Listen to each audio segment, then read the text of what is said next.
Oh yeah. Well, I just I'm disappointed in organized religion Oh, and yeah. the things that they choose to fight about. And I actually had a kid that knocked on my door a little while ago, and he was working for a Democratic think tank for sure.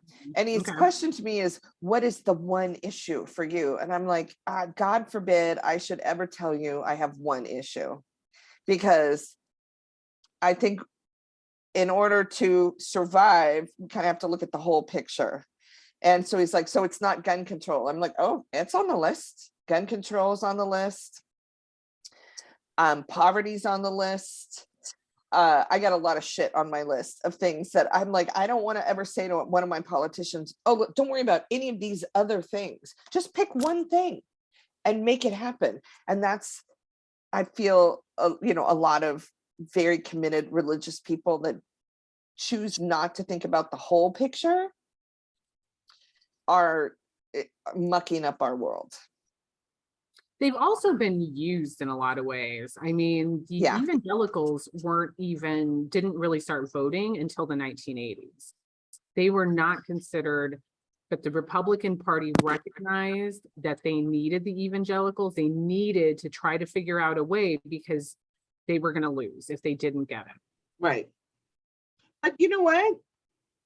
So here to this, I say, technically, I could be categorized as an evangelical based on definition of my religious beliefs, and I chose not to be used. So it's possible. It's possible. I shouldn't say used, maybe they were catered to.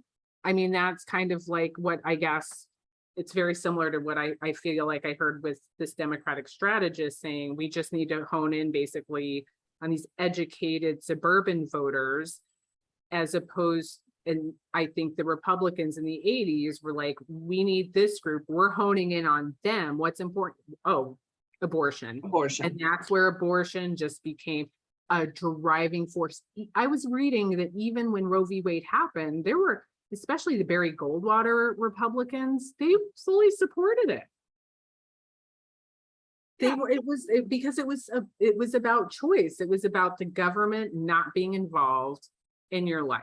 Right. And that's like the irony to me. It's like, how can you say in one breath, like, government's not going to tell me to wear a mask, and government or carry a gun, or right. Yeah, like we need to be free, but oh, God forbid we can't have, they're trying to ban books. I mean, So I say, and I guess this is why sometimes I think, because now abortion does not qualify for this thought process, just so you know. But you want to ban a book, you want to ban an album, fuck you. Ban whatever the fuck you want. Just ban it. I don't give a shit. I don't pay attention to you. I don't do what you tell me to do. That's how I feel. Yeah, but the problem is this is me riled up right now. But they're banning books in schools. Yeah, but you know what? Well, that's because I don't have kids, so I don't get involved. I agree. But those kids are going to grow up to be the politicians and the teachers. No. Those kids have parents that are going to be like, "Fuck you. Here's the book." You know what I mean? Unfortunately, they're not, though. You have some parents that agree with this, and if, say, God forbid, one of those parents has a child that's maybe queer or wondering about sexuality, or and they can't read books by gay authors, or right. I hear you. I don't ever see it. I know I'm not going back, and I know the people around me are not going back. And if some religious person walked up to me and said that book is banned, I literally, considering the fact that I am a Jesus freak in a lot of ways, would be like, fuck you. I'm sharing this book. What are you going to do? Throw me in jail? I think you're just thinking, in my opinion, about how it impacts you and not society as a whole. No, I'm thinking that there's a lot more people like me than there are people like them. You just told me Trump lost the popular votes. He did. So I'm saying there's a lot more people like me. It's one thing for government and I'm a government fanatic in a lot of ways because I'm a liberal.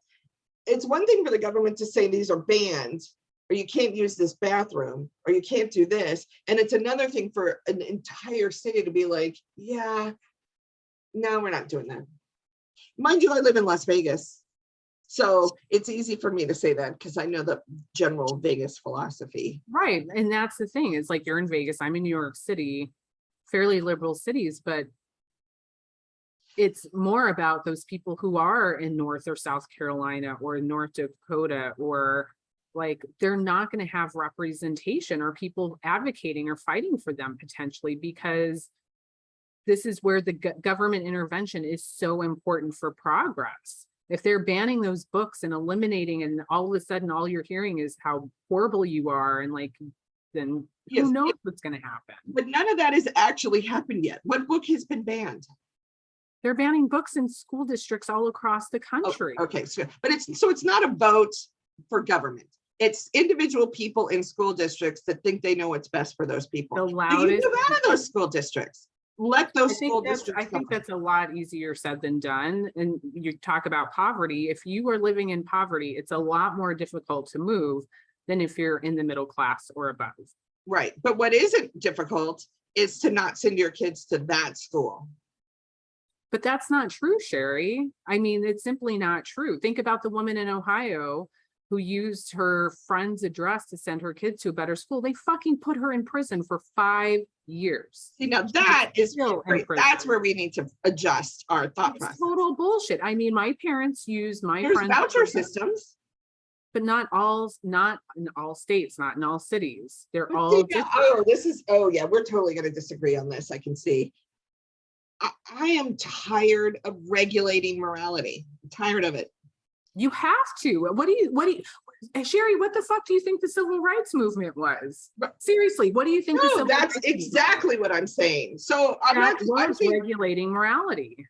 prior to that, they were regulating. The civil rights movement eliminated morality regulating. In my mind, they said Absolutely not. See, your morality is not our morality, and we're going to overcome it. That's what they did. They blew it up. One more time. Your morality is not the correct, it's morality. We are all people. We're all in this together. There's no difference between you and me, other than opinions and the way we Right, look. but I they mean, like, regulated it by saying, like, you cannot discriminate. You have to let people into your restaurants. You yeah, have to that's let not, people see, use that's not different bathrooms. regulation to me. That's opening regulation. Regulation is you can't come into my restaurant. So But they had to regulate those people to allow that to happen. no, That's we had to different. snap It's those like people out of their narrow-mindedness. Well, that clearly didn't happen per se, but it's like we had to regulate in terms of saying, hey, school district A, you are going to let those students into your school. Right. But it had to be regulated. They had to force them to do it. That's why Ruby Bridges, you see her with armed guards walking into the school. Those schools fought it. The parents, I mean, they were awful. See, and we're just calling it something different. And that's what this comes down to is I do not want to have to tell people they have to let people, it should just automatically be the case, period. They don't. I know, again, you and I are saying the same thing. I don't want to have to. You're right, they don't, but I don't want to have to do it. I want people to snap out of their craziness. Now, on the flip side, they're going to say the same thing about us. Like, why would you let gay people in your business? Why? It's, I don't know what terminology they might use. I haven't gotten that part down yet, but because I don't care. People are people in my book. Now, did you hear that? No. Oh, good. Because, but I also believe it's your business. Like, men's clubs don't bother me. They don't bother me. Clubs? No, yeah, I don't mean strip clubs. I mean men's clubs, like the Masons. Although I don't believe what they say. But if men want to get together and have a clubhouse and do things together as men and camaraderise or whatever that word is, okay. I don't need to be in your club. I got my own clubs. I'll create my own club. I don't want to regulate that. I'm on the fence with that because when I think about the fact that my grandfather loved to golf and he wasn't allowed in the club because he was Black, because it But was for that's white different men, though. it's a parallel. It was a white man's club. So you just you add one thing. Right. And you know what though? So could you're, and not that again, it's just comes down to something my friend always says to me. My friend Victoria always says, so that wall is there not to keep you out, but to see how bad you want it. And I always remind myself of that. no, that's a horrible comparison. Oh, I don't think it is. You think it's a horrible comparison. I just said, I think that's a horrible comparison because I don't think as a white woman living today, you have any idea how horrible it was for a Black man living in the 1950s or 60s. Agreed. At all. Oh, no, I'm not, and I don't claim to know that now. So to say that, to see how much they want to fight for it, I mean, what was he supposed to do? No. I told you that's how I look at things. So why could he? I wasn't I wasn't even fucking born in the 50s. Thank you, freedom. I was not insinuating that you for the were, women, FYI. like women in the 1900s, Black or white, where we couldn't vote. I'm just saying, you're right. I cannot speak to what it was like back then. I can't, and nor am I trying to. And I'm not saying he didn't do all he could. I'm sure he did. No, right. What I'm saying is, right now, we should have evolved at this point. I'm not saying we have evolved. I'm saying we should have evolved at this point. And there are absolute differences between all of us. And I mean individually, not just because of our color or our gender or our sexual orientation, not because of any of those things, because what I'm saying, and it's funny how we always end up in this same conversation.